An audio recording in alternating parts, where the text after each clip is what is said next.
What's good, Titans? It's your most hated power scaler here, King Churls, and I just witnessed peak cinema. We have a new Godzilla in town known as Minus Peak, and he did not come quietly, setting Japan from 0 to -1 and leaving havoc wherever he goes.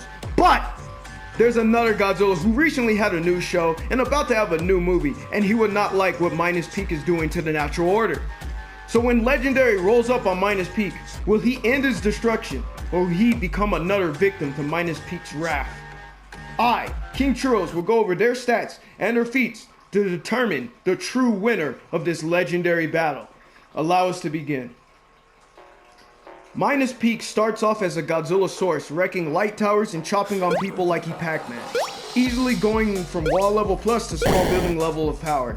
And then my dog got bombed, and he survived using pure regeneration alone, this bomb having 20 kilotons of power, which is strong enough to wipe out a town, meaning -1's peak regen can help him recover from attacks thousands of times more powerful than himself.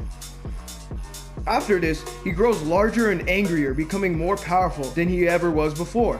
Now he's one-shotting the Takawa battleship, which has calcs going to 33 kilotons. His atomic breath is already 1.65 times stronger than a bomb that mutated him. But wait, there's more! Let's talk about the scene. Now, I'm not gonna lie, the first time I saw this scene, my jaw was all the way to the ground. And I've seen like every Godzilla movie at least 200 times, so trust me, this scene shocking me says something. So just how powerful is this devastating atomic breath? In the film and novel, it's stated to wipe out 20,000 buildings and have a 6-kilometer range of power. With calcs, this ranges from 2.4 megatons to 11 megatons, classing him at city level. Minus Peak is a literal walking bomb.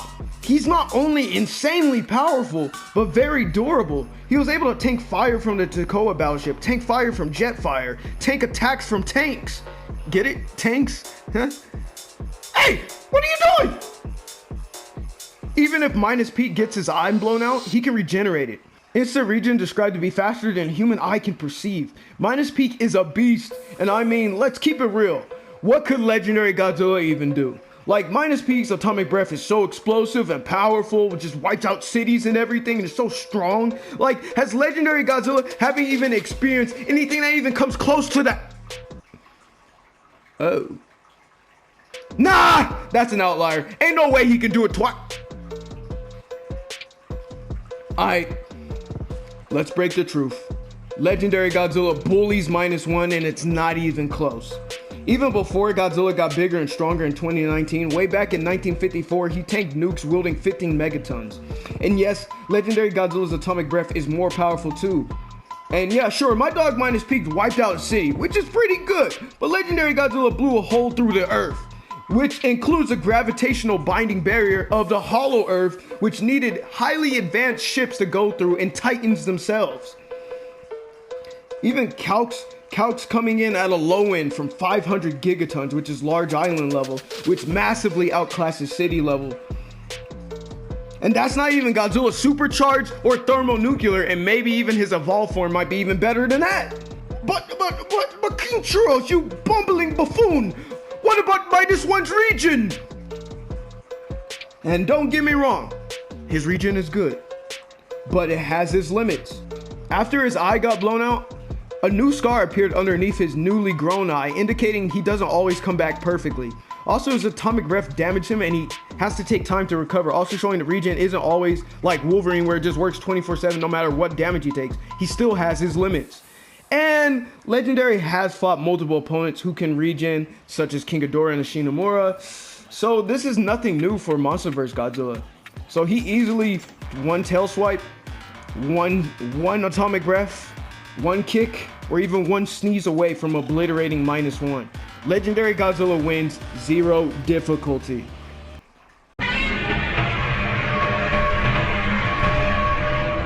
Ladies and gentlemen, it is the year 2024, and people are still yapping that Rodan is more powerful than Mothra in the Monsterverse. Here we go again. I'm still seeing people arguing Mothra won because of plot armor, or Rodan was stupid, or just something idiotic like that. And I'm gonna keep it a band. Ain't none of that true.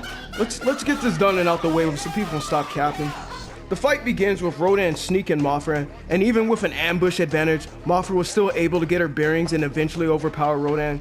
Yes, I did say overpower. Look at this. Look at this. Oh my god, bruh.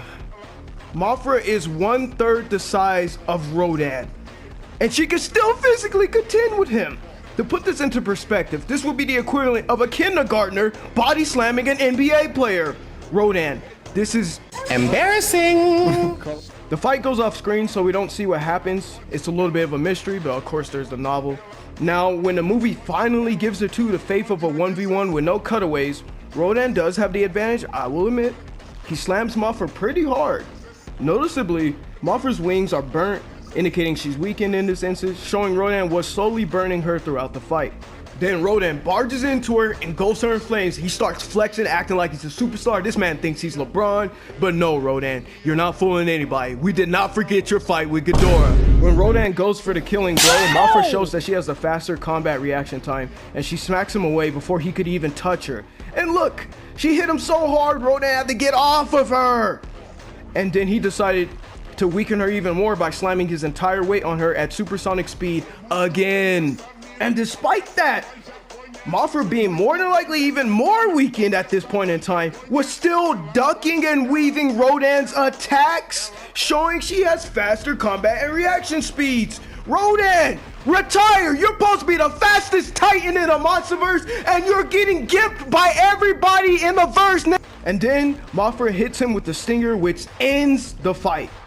AKA Mothra wins. Mothra had no help, no power-ups, and if anything, she was nerfed since she couldn't use her webs or her wings since they were being melted slowly throughout the entire fight, and she still came up on top. I don't know why so many people are claiming Rodan is the stronger one out of the two, or that he's the real winner here, when he had the real advantages here, and he still lost! He took the L! Come on, guys, the debate is over. Mothra, the Queen of the Monsters, wins.